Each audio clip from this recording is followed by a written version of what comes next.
CASAT Podcast Network.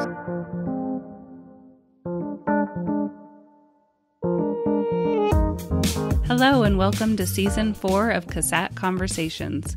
I am your host, Heather Haslam. This season, we will explore the impact of trauma on those who work in human services. You'll hear from researchers, authors, and people with lived experience. We hope you enjoy today's conversation.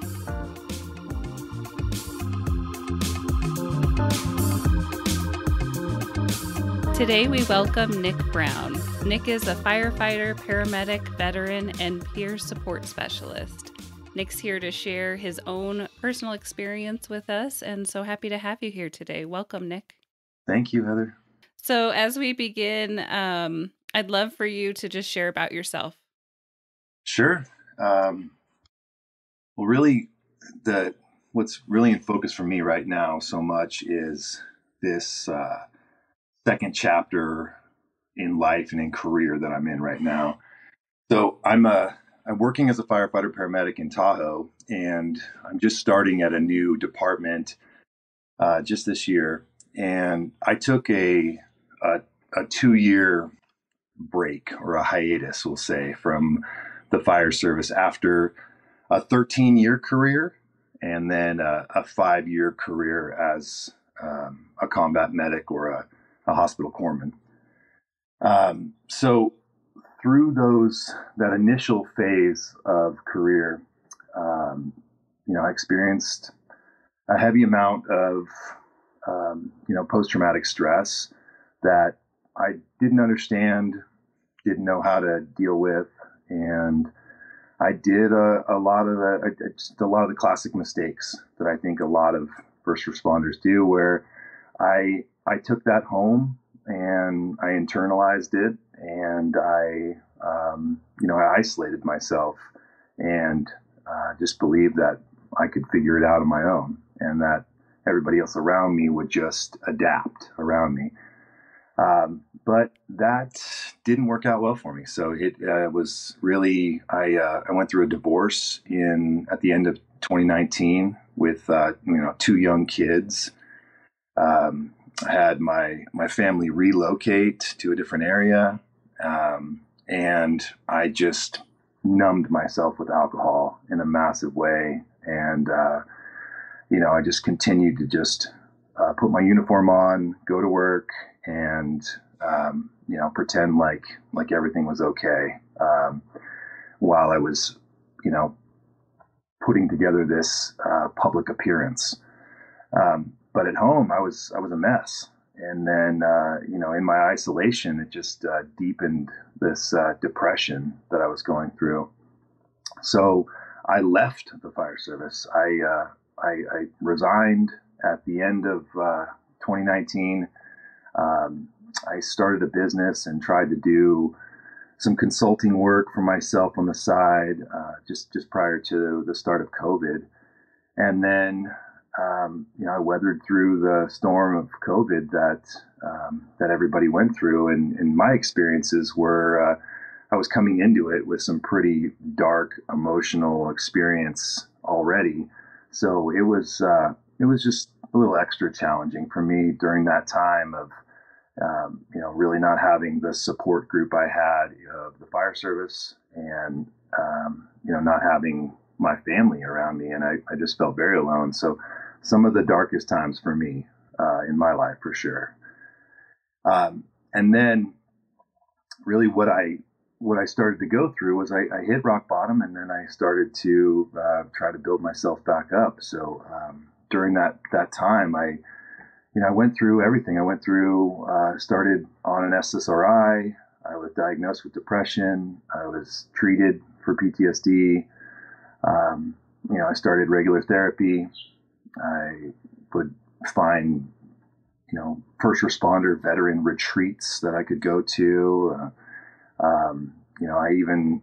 I established a meditation practice and started to, find some healthier habits for myself. And I was looking everywhere. I even found an ayahuasca experience, a circle that I attended in Oakland that was really beneficial. And But the biggest thing that helped me throughout this whole process to really start to develop a better self-awareness and a better understanding of this unchecked post-traumatic stress and, these emotional experiences I was going through was this group called Man Alive.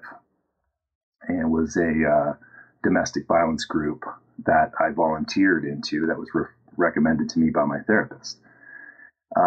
So the group work that I got to do with those men over a 52-week period was really profound, and it really set the course now for me moving forward and working as a peer support specialist in my side work from the fire service, and helped to build a better understanding of where I'm at now. So flash forward to where I'm at now to answer the initial question of who am I and what am I doing now in life is I am in a very working for a very outstanding fire department in the Tahoe area, and I am coming to this career now with such a better understanding of who I am, and I've developed a relationship with my emotional experiences, and that's what I want to continue to pass on to other men in this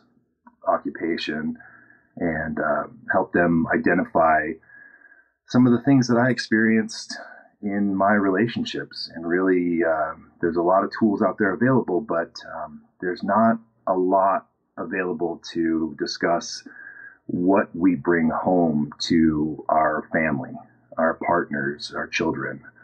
So that's now my passion and my focus.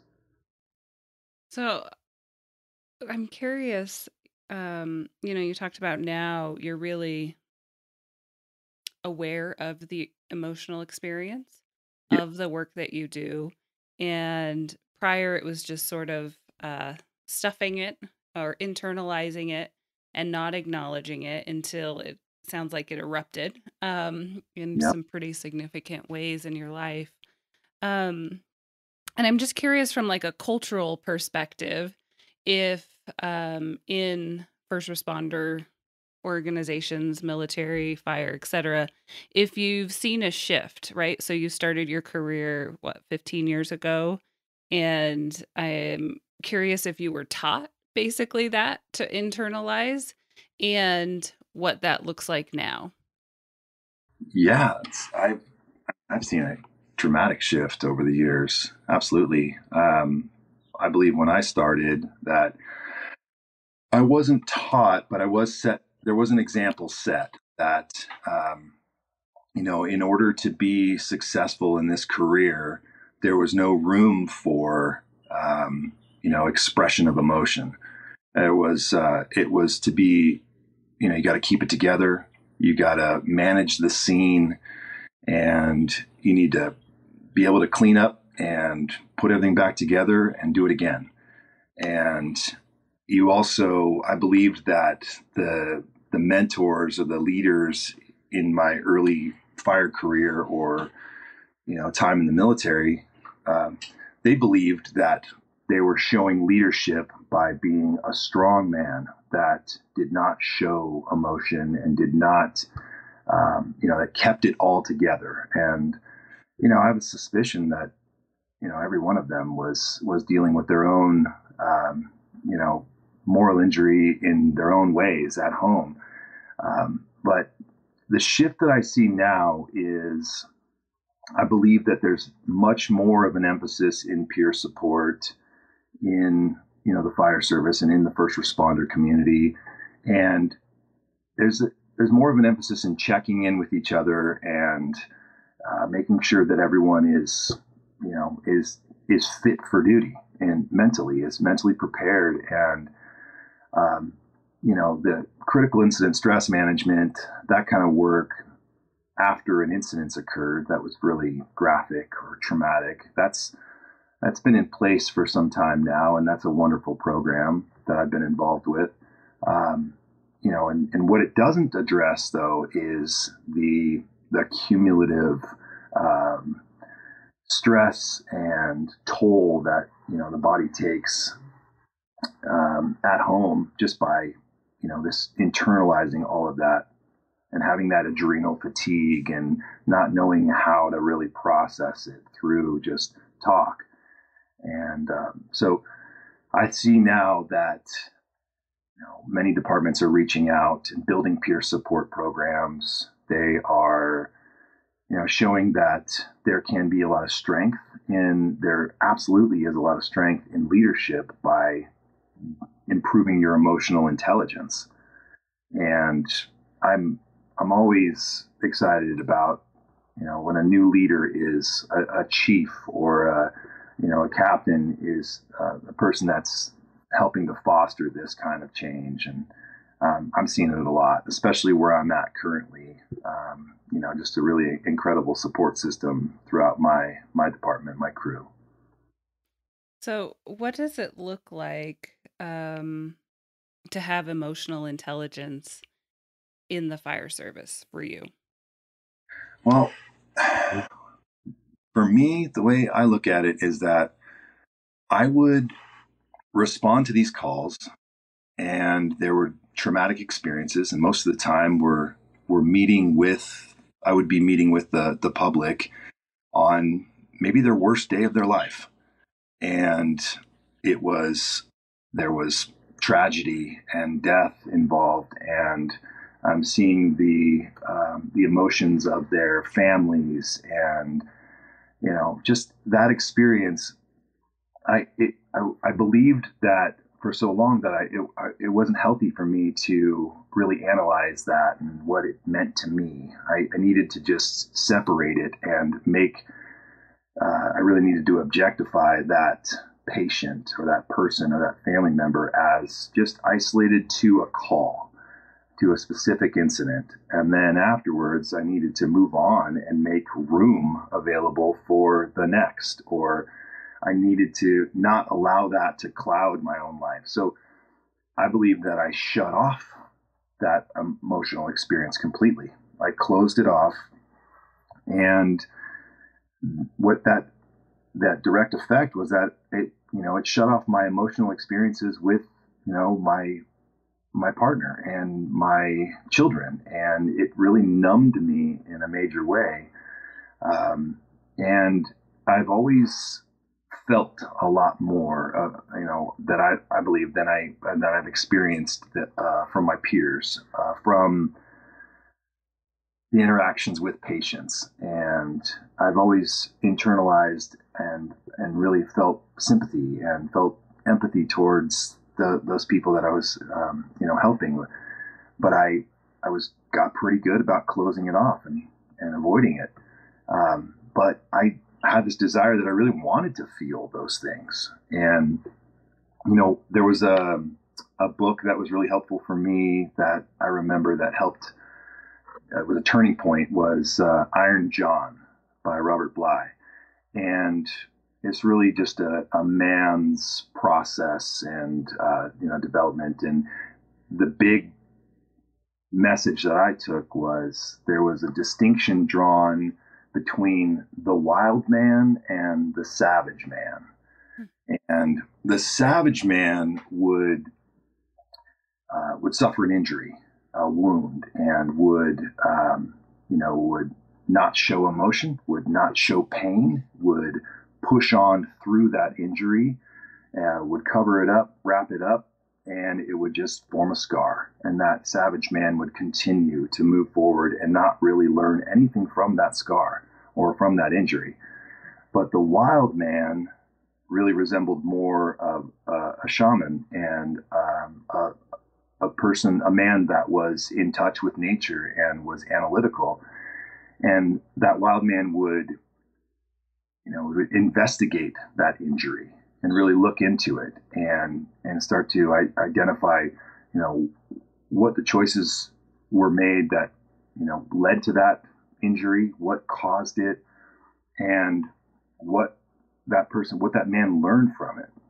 And then it continued to just build and strengthen, and it wouldn't scar. It would heal really nicely, and it would develop into really a lesson and that wild man would be able to provide these cautionary tales to others. So that was something that really stood out for me.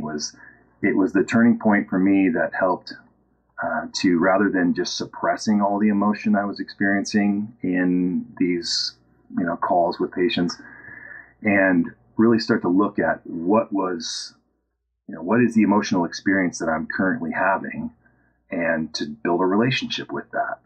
Hmm. And so, how do you respond to incidents differently today in this second time in the fire service versus prior? Like, what does that actually look like for you? Oh, I think I'm able to I'm offering a very empathetic listener, first off, to the patient. I believe that my patient care has improved in a major way. I'm not so focused on completing tasks. I'm focused on the overall outcome of the patient. I'm focused on, what are their needs, and, treating the patient, based on not just what the obvious thing is in front of me, which a lot of times the first responders will refer to as distracting injuries.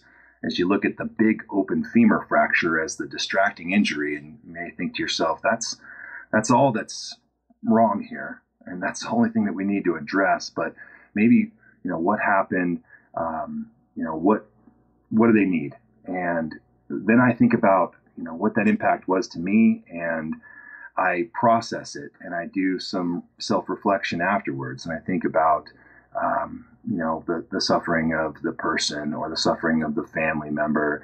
And I think about what that's going to do to me internally. And I talk about it, and I talk about it in a way that's not a traditional, humorous way that's done back at the fire station, in a way of like, wow, can you believe that? Did you see that? And it's more of, I want to break it down and really think about what my emotional experience is. So when I'm excited about something, or if I'm angry or I'm sad, I think about, that Man Alive group really helped me identify that there was, two major emotional elements that are at play. And that's either, they funnel into either happy or into hurt. And all of my basic emotional experiences can funnel into one of those two categories. And I start to think about that. When I'm sad, it may not be that it's, why am I sad? And understanding the definition of that, and that sad means, what it means is that it's my experience of hurt healing. Or if I'm angry, it's my experience of separating from a hurt, that I've decided won't go away. And then on the other spectrum, when I, analyze that I'm happy, or I'm passionate, or I'm excited, it's all of my experiences moving towards happiness, or towards that like fulfillment or gain. And that helps me so much, just to think about it and build that, like I said, that relationship with my new emotional experiences. It also sounds like you allow yourself to feel the emotion. Absolutely. And there's a researcher, Jill Bolte Taylor, who has looked at the physiological response of emotions. And she says that the average emotion actually lasts about 90 seconds. And there's a lot of people who do emotional intelligence research, and it's the only, I'm going to mess it up, but that we actually have to move through the emotion. And in order to move through it, we have to feel it to get to the other side. And it sounds like you add making meaning of the emotion as well as you think about it. Yeah, absolutely. Makes absolute sense. So you've shared that you were in this 52-week program, Man Alive, and how meaningful it was to you. And so I'd love for you to share, like, what were some of the big aha moments or takeaways that you experienced? Yeah, sure. This program was just incredible for me. It was, to give a little explanation about it, it's essentially a domestic violence group. that is majority of the the participants, sorry, are they're court ordered. I mean, there was an incident that occurred. Maybe there was arrest that happened, and they're obligated to go through this program. And then there is an option for some that have identified some violent behavior in their past and want to make a change. And so I gave it a chance without knowing anything about it really. And what it was for me, what was really so beautiful about it was that it was a weekly opportunity to check in with other men in a room. There was any given time, probably a dozen men in this room with their own stories and their own grief. And it was an opportunity to check in weekly about just that week, what happened, what any kind of incidents that occurred that where I found that I was not acting as my authentic self, that I was doing something that was old behavior, and gave an opportunity to share that information, and then to receive or to provide feedback to the other men. And then really and then there was an opportunity in each class where there was somewhat of a didactic lesson that was provided by the facilitator, who was also a man that had a history of domestic violence and went through this program as a participant 30 years ago, and has now just created a life of service to help other men identify this and make changes and really make that change that's going to transpire into their children's lives as well. The big things that I took from that were the really aha moments were learning about the male role belief system. And I don't know, have you heard of that before? A little bit, but I'd love for you to share more. Sure. So what this was it was something that a male role belief system theory, it's a theory that it's a socialized belief about how men are meant to behave. And it's attached to traditional gender roles, and it really revolves around an expectation of authority as a man and an expectation of service to a man, and that there's a hierarchy that makes a man superior in a lot of ways in his relationships. And it stems from, childhood, and how inherently as boys we are prone to this structure and this hierarchy, and believe that we're going to present ourselves as a stronger candidate for leadership, and if we are superior and dominant, and that we're very prone to violence as young men, in just the competitive nature that we're involved in in sports, and then into the military service, and the fire service. There's very much a chain of command, and there is a superiority, a superior officer, and you may be an inferior, and you're striving to get to that next place. And so in this male role belief system, what it does, and it's not to excuse any of this male behavior and say that, well, it was not my fault. This was learned behavior from my dad or my grandfather or society at the time. But it's just to understand that it's not something that we're inherently born with, but it's learned behavior, and it can be unlearned. And I could change make the shift that on how I approach my relationships and how I work with my partner in a relationship as of equal value to each other, and eliminating any kind of a hierarchy, and breaking traditional gender roles, and really just letting love prevail, and letting my past examples that were set for me, not dictate on how I'm going to behave as a man.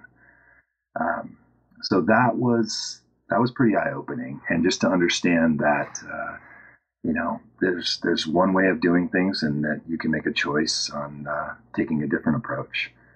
And the other thing that was really stood out in that group was understanding the definition of emotional violence. And myself going into it, I would hear the term domestic violence, and I equated that to scenes that I had seen as a first responder and responding to domestic violent incidents. So I equated it to heavy verbal and physical and sexual violence. And I never believed that I was capable of anything like that. But what's talked about with emotional violence is that it's less obvious than the other types of domestic violence, but it's almost more destructive because of how cumulative it is and how subtle it is. And it's really just a constant undermining of my partner's self-esteem and confidence. And, what I learned about that was that emotional violence is done really just through direct manipulation of specific resources. Like, it's broken down into 4 categories of space, time, energy, and matter. So by manipulating the space around in your household, I would, my key, elements would be, I was providing the silent treatment. I would come home and I wanted everybody to just give me space. I wanted to be left alone. I wanted to just be treated normal and not felt like, oh God, guys, Dad's home. Let's put some eggshells around. Let's make sure that that he's safe, that he gets some rest. I wanted to just be treated normal. But what I did was I was just not present for anybody around me. I was still processing what I had experienced, or my own stress, and that I was controlling the space and the atmosphere around me.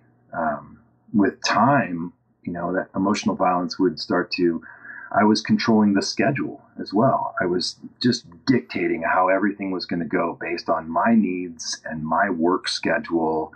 And when we had conversations about something, I would monopolize the conversation. It was a good example of just manipulating time. With the energy resource, that was my go-to with that was sulking, learning how to sulk and just making that last for days and leaving everyone in wonder, of what Dad needs or what's really going on. And is it my fault that Dad's like this? Or is it, how come, and leaving everybody in a powerless position, that they're a helpless position of not knowing how to help Dad work through this. And then controlling matter was, I find myself maintaining control over our accounts and our financial matters and our household and our possessions. And, and for a lot of years, I would forbid my partner to even go to work or, get a job or a career because, I believed that it was my responsibility to provide. I learned through my male role belief system that if I'm not the provider, then I'm really of no use to this family unit. And that I believed it. I believed that it was my responsibility to protect and to, put food on the table. And, it was just a number of these different things that I really believed just provided much more of a traumatic experience over a long period of time for my children and my partner at the time. So those things that male role belief system and learning about emotional violence were a couple of really key light bulb moments that went out for me that went, oh man, I mean, how did I just continue to let this happen time after time and year after year? And what I believed was that I just didn't know that I was doing anything wrong. And I believed that when I went to work and put my uniform on, I was revered and I was put up on a pedestal. And I thought that my family needed to do some extra work to learn how to help me better. And I just was so wrapped up in a selfish place and had no self-awareness of really the impact that I was, providing to everyone around me. So, from that self awareness perspective, how did you contribute, or what did it look like for your family to walk on eggshells, just so that people have a sense of what that might look like?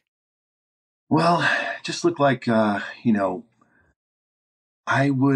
was based on reactions that came from me, is how they started to develop, what not to do around dad.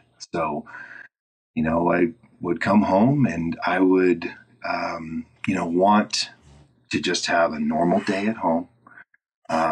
And if my kids, I was just so not ready to parent when I came home and so not ready to, didn't understand when I was a young father in my early 30s.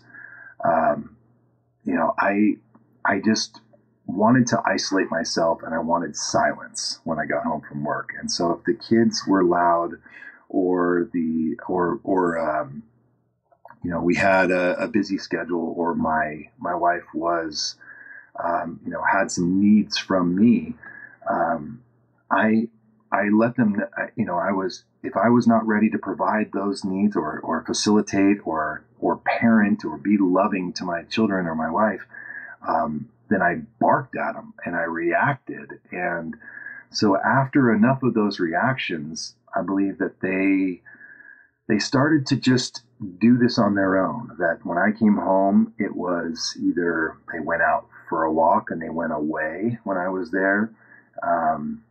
They gave me this space. They didn't want dad to react. Don't let dad get angry. He needs extra time and he's had a rough shift at work. And, so I just dictated everything around on their behavior just to suit my needs.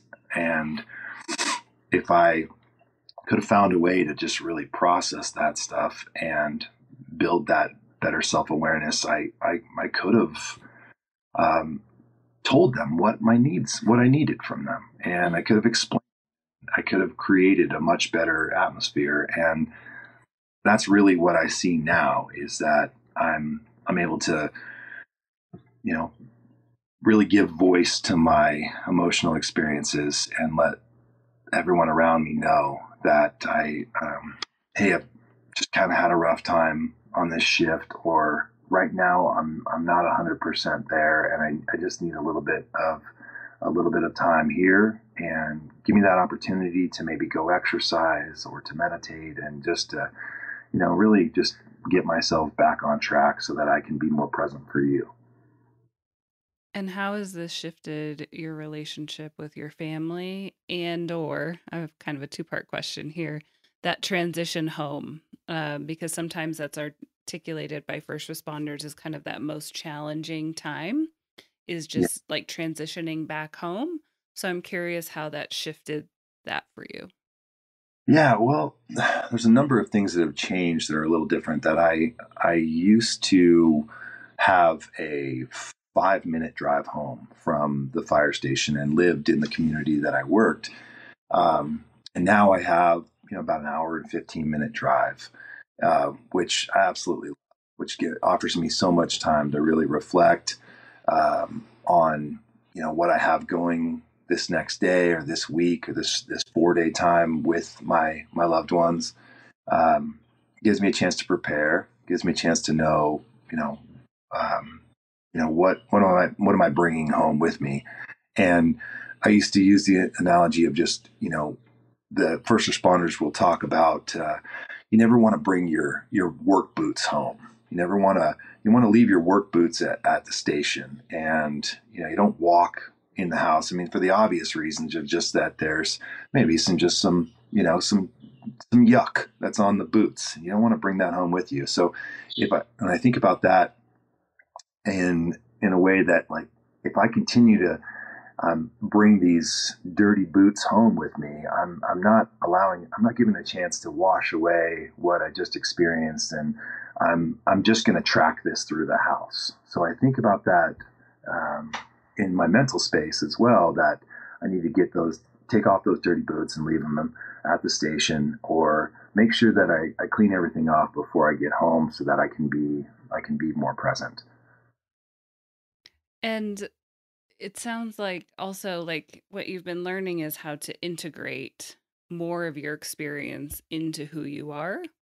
So it sounds like before you were like, here's my work self and here's my home self, and they were separate, but it caused some challenges for those two to be separate.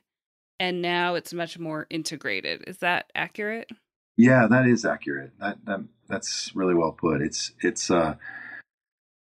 Yeah, I like to think now that I have one consistent existence, and it's not, separated or by, like, placing a uniform on or not.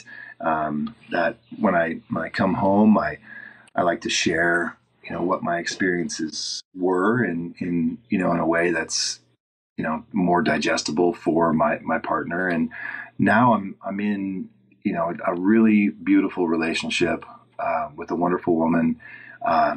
And my relationship with my kids is improving in a major way, but it's still a lot of work to do. And there's a lot of check-in that I have to do with that I think is really necessary with my kids and my current partner, with her son as well, who I'm now a male figure that I want to be a positive influence in his life as well. So, yeah, I think the way that it's been integrated is that I'm continuously now evaluating my emotional experience, and then as it changes throughout the day, and not just what I brought home from work.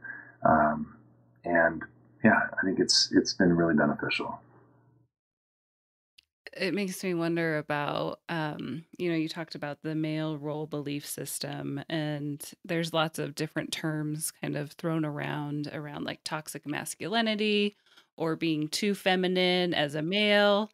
And I'm curious, like, what your experience of masculinity is like now.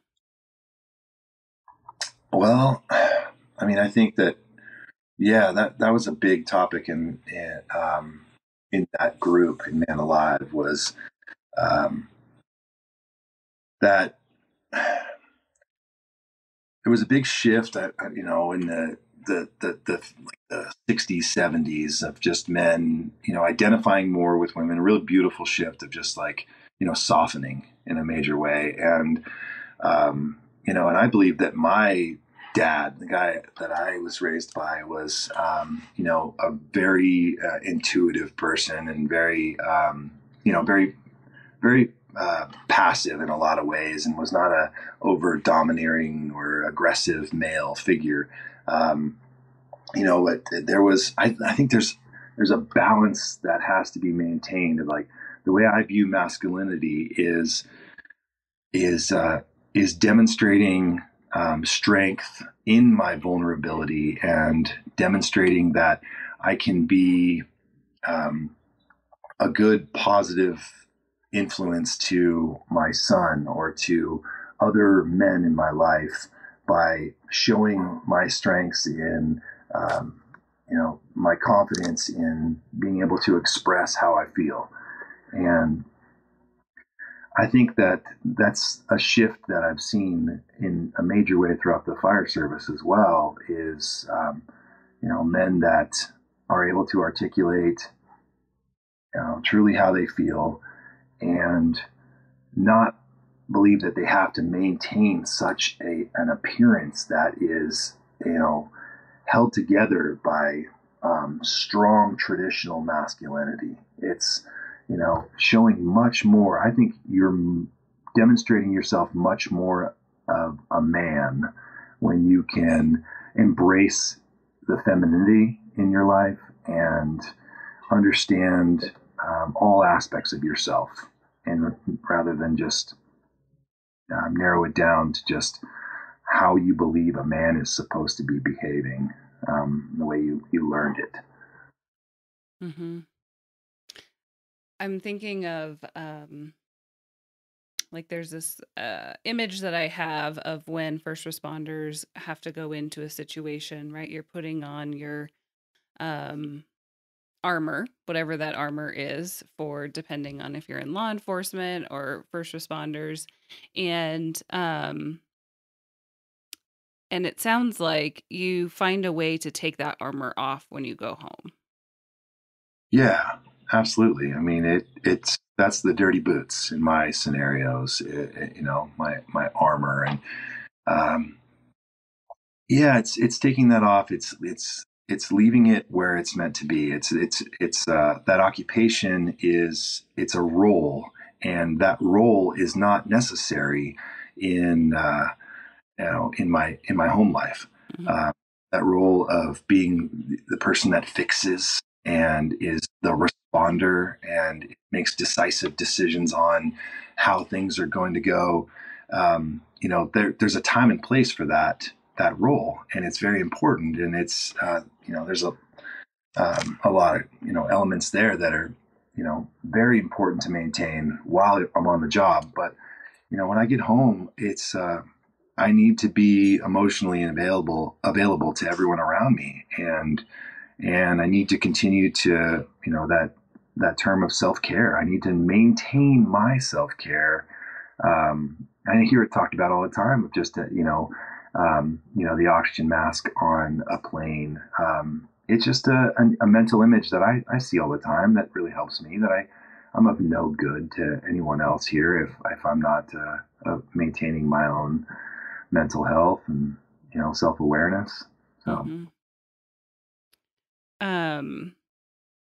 Throughout a first responder's career, as you mentioned, there's inherent exposure to other people's trauma. And, you named some of your own personal experiences of what that's looked like. But as a peer support specialist, what are some of the impacts that you've seen happen? you mean in relation to patients that first responders see, or trauma from people Yeah, at home? just how does that impact their life? Or how does it leak into their life, I guess? Well, I mean, I try not to speculate on what I see from others, but the experiences that I've had and what people have shared with me, and I can speak to my own experiences. Um, I've done, over the last couple of years, I've met with different first responders and some veterans, and allowed them to share their stories, and offered myself as an empathetic listener with some direct lived experience. And what I've seen, that it's very common experiences across the board, that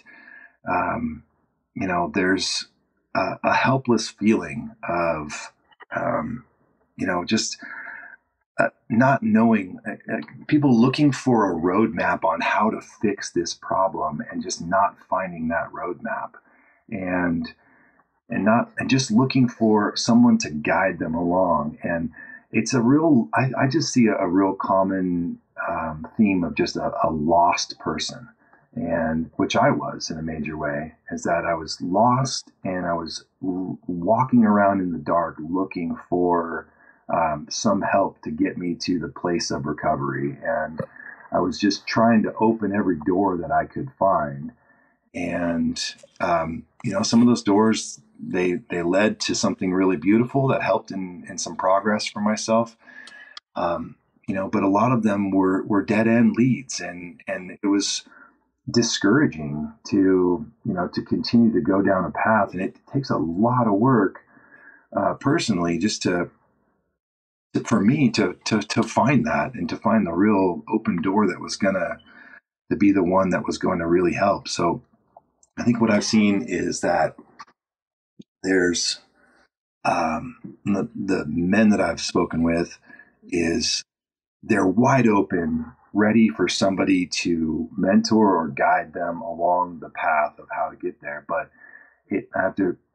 I had to learn, and what I have to explain is that, um, it's not just going to be available for you, and just, it's not going to be laid out really perfectly and spelled out that you go down this path and you will never feel what you're feeling again. It's going to be a lifelong process of, deepening your own self-awareness, understanding who you are, and learning how to course correct, on the spot, and knowing that it's never going to be perfect, and there's always going to be challenges that come up, and that, there's just so many resources available. And that analogy of just walking around in the darkness is, there's so many doors and there's so much light available, that you just have to surround yourself in a community of people that are making that change, and that are making themselves available, and you'll find what you're looking for, like I did. Yeah, and it sounds like, there was one thing that really changed the way that you think in pretty significant ways over the course of this year-long program, and that there's other tools that you've kind of gathered along the way. I think we're always looking for like this one thing that's going to fix it, right? Like the magic pill. Sure. And, there really oftentimes is not one thing. It's kind of that cumulative effect of the trauma across, of experiencing other people's trauma. Yeah. I think of some of these wellness self-care techniques, really as that same like cumulation, but just in a different direction. Does that make Yeah. sense? Yeah. All necessary ingredients to really Hmm. build that holistic approach. And that, there isn't one right way to heal. No. And Yeah. it's going to look different for every one of us. And that we need each other along the way. I think that's the thing that continues to come out of most of these conversations this season, Mhm. is the need for connection with other people. Yeah, definitely. Just building a community. That's so important. And that's what I'm seeing so much more now. Like we mentioned, the shift and change, and, um, is that there's a community that's being built. I mean, that I was so happy to hear and learn about, the resiliency, center, and the group that you're involved with in Reno. That it's just, I think it's just such a wonderful resource, and it's beautiful to see that. And, department is, really looking forward to getting involved, and building, using some of the resources and tools that you guys have put together, and setting up, a really nice foundation for our own, department as well. Thank you. Yes, we'll make sure to connect to the Nevada Peer Support Network too through our show notes if anyone's curious about that. Yeah, great. um So, as we get ready to wrap up here, I'd love for you, is there anything else that you want our listeners to know or understand today? Yeah, I think, what I think is important is just understanding that, that, like, the different types of violence, and that emotional piece where it's, it's not as obvious, but it's something that, just to maybe consider if that is something that's happening in your life. I mean, it was just very profound to me to consider that it was happening, and realize that it was happening in my life, and, um, to, encourage others to continue to open other doors, knock on doors, and find other sources, that can really build and strengthen your community with others. And, the things that helped me the most were just to focus on nurturing my relationships rather than controlling them. Just to understand that I have an absolute choice. I have agency in every decision that comes my way about whether to respond as my authentic self and as someone that has carefully thought this out versus reacting to this. I think I would like to encourage other men specifically to start to educate themselves on nonviolent communication and emotional intelligence, and to seek out local resources that are around you, and start to understand that it is a demonstration of strength to be vulnerable and to check in and to understand themselves in a much better way, and to be much more of the wild man versus the savage man. And I think that I'm really excited about what's to come for me, and that I'm just going to continue to I'll be a lifelong learner in this pursuit, and always constantly reevaluating my progress, and I just believe that I'm setting up my children to have a much healthier life, and just to really encourage that communication and understanding themselves. I think that there's a lot out there, a lot available. So consider the group work and finding other peers that you can share your experiences with and learn from. Oh, thank you, Nick, for joining us today and for sharing really your own personal experience with us, and the wealth of resources. We'll make sure to include all of those too in the show notes. So thanks for your time today and for being Thank here. you. Really appreciate it. Yeah, thank you. I appreciate it as well. And thank you for what you're doing. I look forward to working with you more in the future. Me too. Thanks, Nick. All right. Have a good day.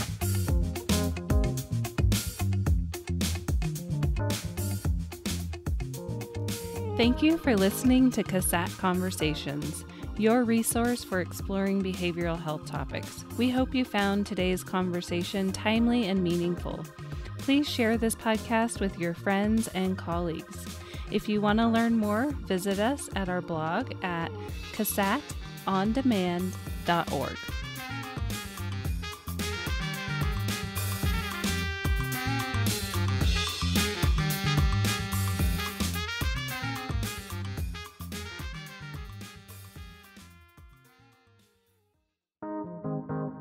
CASAT Podcast Network.